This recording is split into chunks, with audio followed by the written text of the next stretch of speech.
आफाया दाबो फाफ्लियाव नांगोल बाननानै हाल हुरोनो नामा आयै? आरो नों हासिब गनसि बादि देहाखौ लानानैनो दाबो थैफ्राम सि दाबावो नामा? नों आंखौ नुब्ला गोमोसिगोन आयै। सोहोरनि इउरिया होनाय ओंखाम ओंख्रि जानानै दा आं मैदेर फिसाबादि गुफुंथारसै। सान्दुं अखाखौ सैज्य हाथारला आयै। आं दाबो सम सम गामियाव थांफिननो गोसो जायो।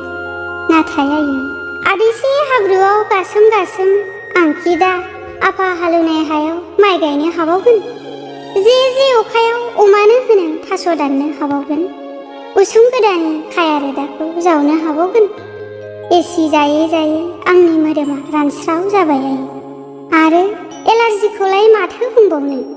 आंहा दा हां लानोनो जोबोद खस्थ'सै। जाया नंब्लाबो दालदाजों संनाय ओंख्रि जाजाबाय थायो। सालायाबो सोहोरनि स्वादखौ बुजिसै आयै। थेवबो जानाय समाव सम नों संनाय अनला खारि सबाय खारिखौ गोसोखाङो, रायखाङो।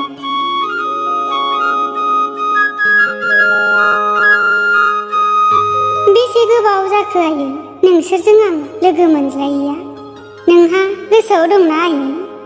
गोसोआव थामालाय माथो राहाबाव आयै? नोंसोर लुबैनाय बादिनो दा नोंसोरनि फिसाफ्रा सोहोरनि साफा दोहोनि सुबुंसै। आदानि न'खौथ' नोंसोर नुफेराखैसै आयै।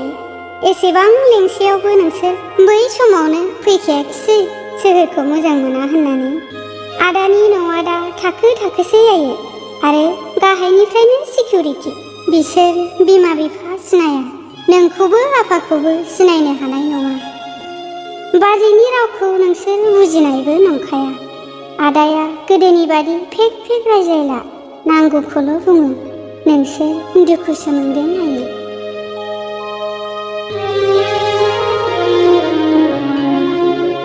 नाथाय नोंनि नोंजामादैया बेबादि नङा। सम नोंसोरखौ नायनो थांनो आंखौ लेङो। आंसो मानोबा गोसोआ जाया आयै। थारलायै गोसोआव सोहोरनि माया हाबबाय। आरो नोंसौज्लाया मा बुङो मिथिबाय आयै?